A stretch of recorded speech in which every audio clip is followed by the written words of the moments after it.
स्वागत है इस ऑनलाइन क्लास में आप सभी का।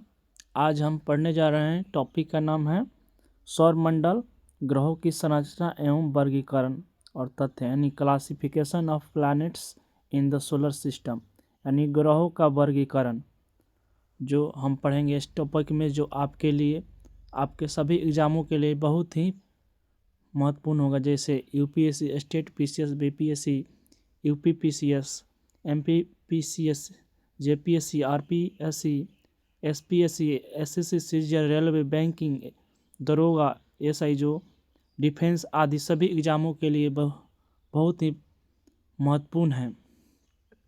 मैं आपको इस क्लास में सीधे एग्ज़ाम ओरिएंटेड और आसान भाषा में कंसेप्ट समझाऊंगा ताकि आप रिवीजन के समय जल्द ही याद कर सकेंगे। आज का टॉपिक बहुत ही इंटरेस्टिंग है, तो इसे समझने के बाद एग्ज़ाम में 100% कॉन्फिडेंट फील करेंगे आप। तो चलिए शुरू करते हैं। Classification of planets in the solar system, यानी सौरमंडल, ग्रहों का संरचना या वर्गीकरण, यानी ग्रहों का वर्गीकरण हम आज पढ़ेंगे, जो बेहद ही महत्वपूर्ण टॉपिक है। इसके पिछले वाला क्लास में आप नई क्लास किए हैं तो वो क्लास आज, पिछले वाला क्लास आज कर लें आप, तो एक सिस्टमेटिक ढंग से बना रहेगा आपका। तो चलिए शुरू करते हैं। क्लासिफिकेशन ऑफ प्लैनेट्स, यानी ग्रहों का वर्गीकरण। पहला हेडिंग है, पहला कंसेप्ट है कि ग्रहों का वर्गीकरण जो कितने वर्गों में बांटा गया है, तो 3 वर्गों में बांटा गया है। स्थलीय ग्रह, गैसीय ग्रह और आइस ज्वाइंट्स, यानी ग्रहों को वर्गीकरण हम 3 वर्गों में कर सकते हैं। जैसे टेरेस्ट्रियल ग्रह यानी स्थलीय ग्रह यानी टेरेस्ट्रियल प्लैनेट्स, गैसीय या बृहद ग्रह यानी गैसीय जिएंट्स, और आइस जिएंट्स। तो ग्रहों को हम कितने वर्गों में बांट सकते हैं, तो 3 वर्गों में। स्थलीय ग्रह, गैसीय या बृहद ग्रह या आइस ज्वाइंट्स, तो हम इसे 3 वर्गों में बांट सकते हैं। तो आपको एक कंसेप्ट, ग्रहों को कितने वर्गों में बांट सकते हैं, तो 3 वर्गों में बांट सकते हैं, स्थलीय ग्रह, गैसीय ग्रह और आइस ज्वाइंट्स। तो उम्मीद है कि आपको एक कंसेप्ट समझ आ गया होगा। तो इसमें कौन कौन ग्रह होते हैं, स्थलीय ग्रह में और गैसीय बृहद ग्रह में और आइस ज्वाइंट्स में, चलिए आगे देखते हैं। अगला कॉन्सेप्ट है स्थलीय ग्रह, हम पढ़ेंगे इसके बाद। टेरेस्ट्रियल प्लैनेट्स, यानी पहला नंबर है स्थलीय ग्रह में कौन क्या क्या कॉन्सेप्ट है, तो चलिए आगे देखते हैं। स्थलीय ग्रह यानी टेरेस्ट्रियल ग्रह, ये चट्टानी सतह वाले होते हैं। यानी स्थलीय ग्रह होते हैं क्या, चट्टानी सतह वाले होते हैं। यानी स्थलीय ग्रह में क्या पाए जाते हैं, चट्टानी सतह पाए जाते हैं इन ग्रहों में। तो ये स्थलीय ग्रह कौन कौन होते हैं, सीधे एग्जाम में पूछता है। तो स्थलीय ग्रह कौन कौन होते हैं, तो बुध, शुक्र, पृथ्वी, मंगल। यानी स्थलीय ग्रह में कौन कौन शामिल होते हैं, बुध, शुक्र, पृथ्वी, मंगल। यानी स्थलीय ग्रह यानी टेरेस्ट्रियल ग्रह में कौन कौन शामिल होते हैं, बुध, शुक्र, पृथ्वी, मंगल। टेरेस्ट्रियल ग्रह कौन कौन है, तो बुध, शुक्र, पृथ्वी, मंगल। ये किस सतह वाले होते हैं, तो ये चट्टानी सतह वाले ग्रह होते हैं। यानी बुध, शुक्र, पृथ्वी, ये चट्टानी सतह ग्रह वाले पाए जाते हैं। यानी स्थलीय ग्रह, टेरेस्ट्रियल ग्रह, चट्टानी सतह वाले ग्रह पाए जाते हैं। जैसे बुध, शुक्र, पृथ्वी, मंगल, ये चारों स्थलीय ग्रह है। सीधे आपके एग्जाम में पूछ सकता है कि स्थलीय ग्रह कौन कौन है, तो बुध, शुक्र, पृथ्वी, मंगल। अगला कंसेप्ट देखते हैं। अगला कंसेप्ट है स्थलीय ग्रह सूर्य के पास स्थित उच्च घनत्व और पतली या न बराबर वायुमंडल वाले होते हैं। यानी स्थलीय ग्रह वाले के पास, जो सूर्य के पास स्थित होते हैं, उच्च घनत्व पाए जाते हैं और पतली और न के बराबर यहाँ पे वायुमंडल पाया जाता है। यानी वायुमंडल यहाँ स्थलीय ग्रह में नहीं पाया जाता है, एक पृथ्वी को छोड़कर बाकी यहाँ पे ना उच्च घनत्व पाया जाता है, ना वायुमंडल पाए जाते हैं। तो स्थलीय ग्रह के पास जो सूर्य के पास स्थित है, तो इनमें क्या जो उच्च घनत्व वाले होते हैं और ना यहाँ पे वायुमंडल होते हैं। तो स्थलीय ग्रह सूर्य के पास जो स्थित होते हैं, यहाँ जो हाई डेंसिटी वाले होते हैं और यहाँ पे वायुमंडल नहीं के बराबर पाए जाते हैं, जो एक पृथ्वी पाया जाता है, पृथ्वी पर पाए जाते हैं उच्च घनत्व या वायुमंडल पाए जाते हैं। बाकी स्थलीय ग्रह पर ना उच्च वायुमंडल पाए जाते हैं, बल्कि ना उच्च घनत्व होते हैं। तो एक कंसेप्ट आपको समझ आ गया होगा। अगला देखते हैं, ये सीधे आपके एग्जाम व्यू से बहुत ही महत्वपूर्ण है। अगला पॉइंट देखते हैं।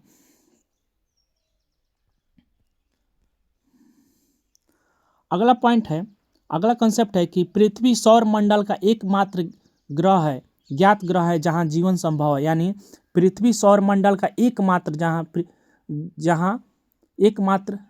ग्रह है जहां जीवन संभव है। यानी स्थलीय ग्रह में कौन कौन से होते हैं, तो बुध, शुक्र, पृथ्वी और मंगल, जहाँ पे क्या वायुमंडल नहीं पाए जाते, बल्कि एक पृथ्वी ऐसा मात्र ज्ञात ग्रह है जहाँ पर जीवन संभव है। यानी पृथ्वी ही एकमात्र है जो स्थलीय ग्रह में जहाँ पर जीवन संभव है। यहाँ पर सौरमंडल में वायुमंडल पाए जाते हैं। तो ये उम्मीद है कि आपको समझ आ गया होगा। अगला कंसेप्ट देखते हैं। अगला कंसेप्ट है कि स्थलीय ग्रहों की संरचना मुख्यतः सिलिकेट चट्टानों और धातुओं से बनी होती है। यानी स्थलीय ग्रहों की किस चीज़ से बनी होती है, तो सिलिकेट चट्टानों से और धातुओं से बनी होती है।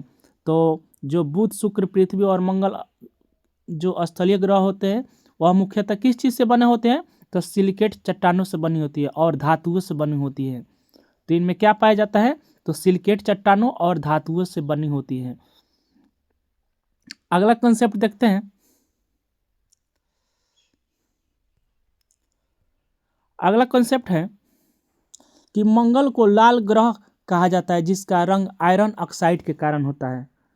तो मंगल ग्रह को क्या कहा जाता है, मंगल ग्रह को जो स्थलीय ग्रह में पाया जाता है, मंगल ग्रह जो बुध, शुक्र, पृथ्वी और मंगल पाए जाते हैं स्थलीय ग्रह में, तब मंगल क्या है, मंगल ग्रह को लाल ग्रह कहा जाता है, जिसका रंग किसके कारण लाल होता है, मंगल ग्रह का लाल रंग, तो आयरन ऑक्साइड इस यहाँ पर ज़्यादा पाया जाता है। आयरन ऑक्साइड के कारण मंगल ग्रह का लाल ग्रह कहा जाता है। तो मंगल ग्रह किसके कारण लाल दिखाई देता है, तो आयरन ऑक्साइड के कारण लाल ग्रह दिखाई देता है। तो ये भी कंसेप्ट आपको समझ आ गया होगा। अगला कंसेप्ट देखते हैं। अगला कंसेप्ट है कि बुध का कोई उपग्रह नहीं है और यह सूर्य के सबसे निकटतम ग्रह है। यानी जो बुध है स्थलीय ग्रह में,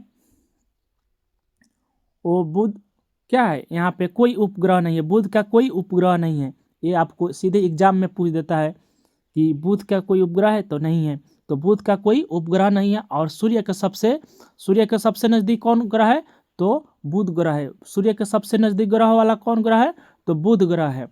तो बुध का कोई उपग्रह नहीं है और सूर्य का सबसे निकटतम ग्रह कौन है, तो बुध ग्रह है। तो उम्मीद है कि आपको समझ आ गया होगा। तो बुध कौन ऐसा ग्रह है जिसका कोई उपग्रह नहीं है, तो बुध ग्रह ऐसा है जो उपग्रह नहीं है। और सबसे सूर्य के नज़दीक कौन सा ग्रह है, तो बुध ग्रह है। तो आइए कंसेप्ट समझ आ गया होगा। अगला कंसेप्ट देखते हैं। अगला कंसेप्ट है शुक्र सौर मंडल का सबसे गर्म ग्रह और न कि बुध। जो सबसे नज़दीक बुध है, तो इसके कारण वह गर्म होगा, बल्कि सबसे गर्म कौन सा है, सबसे गर्म शुक्र ग्रह है। सौर मंडल का सबसे गर्म ग्रह कौन है, तो शुक्र ग्रह है। कॉन्सेप्ट है कि सौर मंडल का सबसे गर्म ग्रह कौन है, शुक्र ग्रह है, न कि बुध। सूर्य के सबसे नज़दीक कौन ग्रह है, नज़दीक, तो बुध है। इसीलिए वो ज़्यादा ऐसा मतलब गर्मी नहीं होगा, क्योंकि शुक्र ग्रह सबसे ज़्यादा गर्म है। शुक्र ग्रह सबसे ज़्यादा गर्म है। तो सौरमंडल का सबसे ज़्यादा गर्म ग्रह कौन है, तो शुक्र ग्रह है। तो अगला कंसेप्ट देखते हैं। अगला कंसेप्ट है कि स्थलीय ग्रह में क्या ग्रहों के वलय नहीं होते हैं। यानी स्थलीय ग्रह में जो बुध, शुक्र, पृथ्वी और मंगल होते हैं, यहाँ पे क्या वलय नहीं पाए जाते हैं। यानी बुध, शुक्र, पृथ्वी और मंगल में वलय नहीं पाए जाते हैं। बुध, शुक्र, पृथ्वी, मंगल ग्रह में वलय नहीं पाई जाते हैं। यानी स्थलीय ग्रहों में क्या बुध, शुक्र, पृथ्वी, मंगल पे वलय यानी रिंग्स नहीं होते हैं। ये भी आपको कंसेप्ट समझ आ गया होगा। अगला कंसेप्ट देखते हैं। अब अगला है 2 नंबर, गैसीय ग्रह पढ़ेंगे। गैसीय ग्रह यानी गैस जियांट्स। गैस जियांट्स में कौन कौन शामिल होते हैं? तो 2 नंबर गैसीय बृहद यानी गैसीय या बृहद ग्रह यानी गैसीय जियांट्स। हम देखते हैं आगे कौन कौन ग्रह शामिल है इसमें।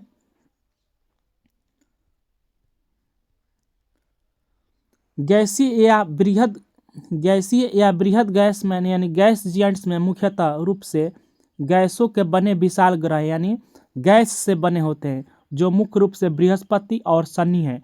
यानी गैसीय ग्रहों में कौन कौन शामिल होते हैं? तो बृहस्पति और शनि। गैसीय एग्जाम में आपको पूछेगा सीधे सीधे कि गैसीय बृहद ग्रह में कौन कौन से मुख्यतः ग्रह शामिल होते हैं? तो बृहस्पति और शनि। यह मुख्य रूप से किस चीज से बने होते हैं? तो विशाल ग्रह यह मुख्य रूप से गैसों से बने होते हैं। किससे बने होते हैं? तो गैसों से बने होते हैं, जो इसे गैसीय बृहद ग्रह कहा जाता है। यानी इसमें कौन कौन ग्रह शामिल होते हैं गैसीय बृहद ग्रह में? बृहस्पति, शनि। बृहस्पति, शनि गैसीय यानी गैसीय जियांट्स में कौन कौन ग्रह शामिल है? तो बृहस्पति, शनि। अब अगला पॉइंट देखते हैं। उम्मीद है कि आपको समझ आ गया होगा। सीधे एग्जाम में पूछेगा कि गैसीय जियांट्स कौन कौन है? तो बृहस्पति, शनि। यानी गैसीय या बृहद गैस कौन कौन है? तो बृहस्पति और शनि। अगला पॉइंट देखते हैं। बार बार हम रिवीजन कर रहे हैं ताकि आपको याद हो जाए। अगला पॉइंट है कि गैसीय या बृहद गैस का अगला पॉइंट है कि स्थलीय ग्रह सूर्य के पास स्थित उच्च घनत्व और पतली न के बराबर वायुमंडल होते हैं। ये स्थलीय ग्रह जो ये पॉइंट इसमें टीम के द्वारा मिस्टेक कर दिया गया, ये नहीं होगा पॉइंट इसमें। अगला पॉइंट देखते हैं।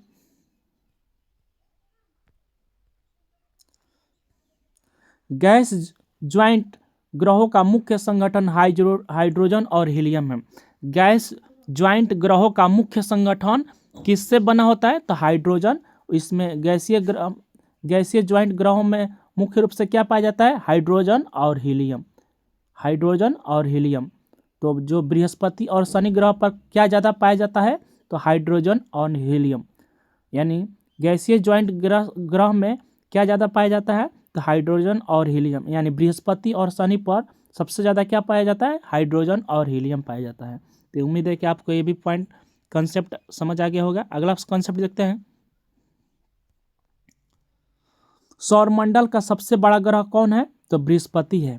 यानी सौरमंडल का सबसे बड़ा ग्रह कौन है? तो बृहस्पति है, जिसका द्रव्यमान सभी अन्य ग्रहों के कुल द्रव्यमान से भी अधिक है। यानी सौरमंडल का जो सबसे बड़ा ग्रह कौन है? तो बृहस्पति ग्रह है, जिसका द्रव्यमान सभी ग्रहों से अधिक है।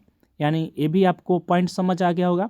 सौरमंडल का सबसे बड़ा ग्रह कौन है? तो बृहस्पति। यानी सौरमंडल का सबसे बड़ा ग्रह कौन है? बृहस्पति। सबसे द्रव्यमान किसका है ज़्यादा? तो सौरमंडल का सबसे बड़ा ग्रह कौन है? तो बृहस्पति। सबसे द्रव्यमान सौरमंडल का कौन है? तो बृहस्पति है। उम्मीद है कि आपको ये भी पॉइंट कॉन्सेप्ट समझ आ गया होगा। अगला कॉन्सेप्ट देखते हैं। शनि अपनी स्पष्ट वलय यानी रिंग के लिए प्रसिद्ध है। यानी शनि में सबसे स्पष्ट रूप से वलय पाई जाती है, जिसे हम देख सकते हैं। यानी रिंग्स शनि ग्रह में स्पष्ट रूप से यानी स्पष्ट रूप से हम वलय प्रणाली को रिंग के लिए प्रसिद्ध है। शनि सबसे मतलब प्रसिद्ध स्पष्ट दिखाई देता है। रिंग्स वलय प्रणाली जो है रिंग्स प्रसिद्ध है। शनि में सबसे स्पष्ट रूप से रिंग्स के लिए प्रसिद्ध है। तो ये भी आपको गैसीय ग्रह में जो बृहस्पति और शनि है, तो इनमें जो शनि है इसमें स्पष्ट रूप से वलय यानी रिंग्स प्रसिद्ध है शनि ग्रह में। अगला कॉन्सेप्ट देखते हैं। अगला कंसेप्ट है गैसीय ज्वाइंट ग्रहों के पास अधिक संख्या में उपग्रह पाए जाते हैं, यानी बृहस्पति और शनि के पास सबसे अधिक अधिक क्या उपग्रह पाए जाते हैं। गैसीय ज्वाइंट ग्रहों के पास अधिक संख्या में उपग्रह पाए जाते हैं, यानी बृहस्पति और शनि ग्रहों के पास क्या, बृहस्पति के पास, आप कमेंट में बताइए कि बृहस्पति के पास और शनि के पास कितने उपग्रह पाए जाते हैं। तो गैस ज्वाइंट ग्रहों के पास क्या, शनि, बृहस्पति और शनि के बीच सबसे अधिक उपग्रह पाए जाते हैं। अगला कंसेप्ट देखते हैं।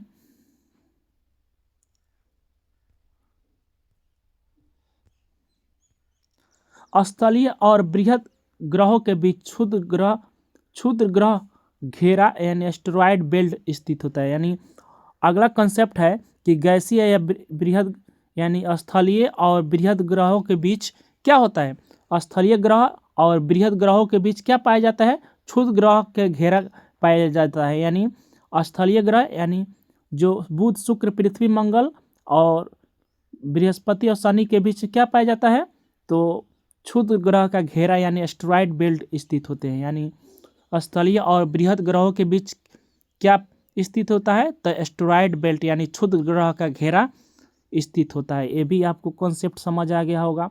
आप एक एक कॉन्सेप्ट को दिमाग में रखेंगे तो सब कहीं भी आपको इस्तेमाल, ये कहीं भी किसी एग्जाम में आप कर सकते हैं। अगला कॉन्सेप्ट देखते हैं।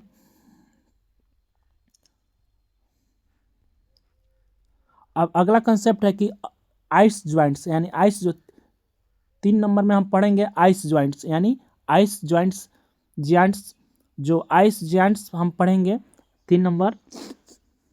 ग्रहों का वर्गीकरण में हम 3 रूप से करेंगे, स्थलीय ग्रह यानी टेरेस्ट्रियल ग्रह, और दूसरा नंबर है गैसीय या बृहद ग्रह यानी गैसीय जियांट्स, और तीसरा नंबर में है आइस जियांट्स, जो 3 नंबर में हम पढ़ेंगे कौन कौन ग्रह शामिल है इसमें। अगला देखते हैं, अगला कंसेप्ट अगला है कि आइस जायंट्स में एक ग्रह बर्फ और जमे हुए तत्वों से बने होते हैं। यानी ग्रह जो किस चीज़ से बने होते हैं, बर्फ और जमे हुए तत्वों के बने होते हैं। यानी यहाँ पर आइस ज्वाइंट्स माने बर्फ का ज़्यादा यहाँ पर जमे हुए मिलेंगे, यानी बर्फ की यहाँ पर बहुत ही ज़्यादा तत्व बने होते हैं, यानी बर्फ की ज़्यादा यहाँ पे गिरता रहता है, बर्फ बहुत ज़्यादा यहाँ पे पाए जाते हैं। तो आइस ज्वाइंट्स में आपसे सीधा पूछेगा कि कौन कौन से ग्रह पाए जाते हैं, तो लास्ट वाले अरुण और वरुण, यानी अरुण और वरुण। आइस ज्वाइंट्स में कौन से ग्रह पाए जाते हैं, तो अरुण और वरुण। तो आपको ये भी क्लियर हो गया है कि आइस ज्वाइंट्स में कौन कौन से ग्रह पाए जाते हैं, तो अरुण और वरुण। ये किस चीज़ के बने होते हैं, तो बर्फ और जमे हुए तत्वों से बने होते हैं, यानी बर्फ से बने होते हैं और जमे हुए तत्वों से बने होते हैं, बर्फ के जमे हुए बने होते हैं और जमे हुए तत्वों से बने होते हैं। अगला पॉइंट देखते हैं, कॉन्सेप्ट देखते हैं। अगला कॉन्सेप्ट है कि आइस ज्वाइंट्स ग्रहों में हाइड्रोजन और हीलियम कम तथा मीथेन, अमोनिया और जल बर्फ अधिक होती है। यानी आइस ज्वाइंट्स में मतलब अरुण और वरुण ग्रहों पर क्या हाइड्रोजन और हीलियम कम पाई जाती है तथा मीथेन अमोनिया यहाँ पे बहुत अधिक पाई जाती है। मीथेन अमोनिया और जल और बर्फ अधिक मात्रा में अरुण और वरुण पे अधिक मात्रा में क्या पाया जाता है, मीथेन पाया जाता है, अमोनिया पाया जाता है और जल पाया जाता है, अधिक बर्फ अधिक मात्रा में पाया जाता है। बल्कि हाइड्रोजन हीलियम यहाँ पे अरुण और वरुण पे नहीं पाया जाता है, कम मात्रा में पाया जाता है। आइस ज्वाइंट्स ग्रहों में क्या हाइड्रोजन और हीलियम कम मात्रा पाया जाता है और मीथेन और अमोनिया, जल और बर्फ अधिक मात्रा में पाई जाती हैं। उम्मीद है कि आपको ये कंसेप्ट समझ आ गया होगा। अगला कंसेप्ट देखते हैं। अगला कंसेप्ट है कि अरुण यूरेनस अपनी धुरी पर लगभग 98 डिग्री झुका हुआ है, इसीलिए इसे लेटे हुए ग्रह कहते हैं। ये सीधा ही आपके एग्जाम में पूछ सकता है, बहुत ही वीवीआई कॉन्सेप्ट है कि अरुण अपनी धुरी पर लगभग कितने डिग्री पर झुका हुआ है, तो 98 डिग्री 98 डिग्री पर झुका हुआ है। तो किसे लेटा हुआ ग्रह कहते हैं, तो अरुण ग्रह को लेटे हुए ग्रह कहा जाता है। यानी अरुण ग्रह को क्यों क्या कहा जाता है? लेटे हुए ग्रह कहा जाता है। किस लिए कहा जाता है? क्योंकि 98 डिग्री पर झुका हुआ है, अपनी धुरी पर लगवा 98 डिग्री पर झुका हुआ है, इसीलिए अरुण ग्रह को लेटे हुए ग्रह कहा जाता है। ये VVI कॉन्सेप्ट है। अरुण ग्रह को क्या कहा जाता है? तो लेटे हुए ग्रह कहा जाता है। यह अपनी धुरी पर कितना डिग्री पर झुका हुआ है? तो 98 डिग्री पर झुका हुआ है, इसीलिए इसे लेटे हुए ग्रह कहते हैं। उम्मीद है कि आपको ये भी कॉन्सेप्ट समझ आ गया होगा। अगला कॉन्सेप्ट देखते हैं, एग्जाम से बहुत ही VVI है। अगला कॉन्सेप्ट देखते हैं, सेशन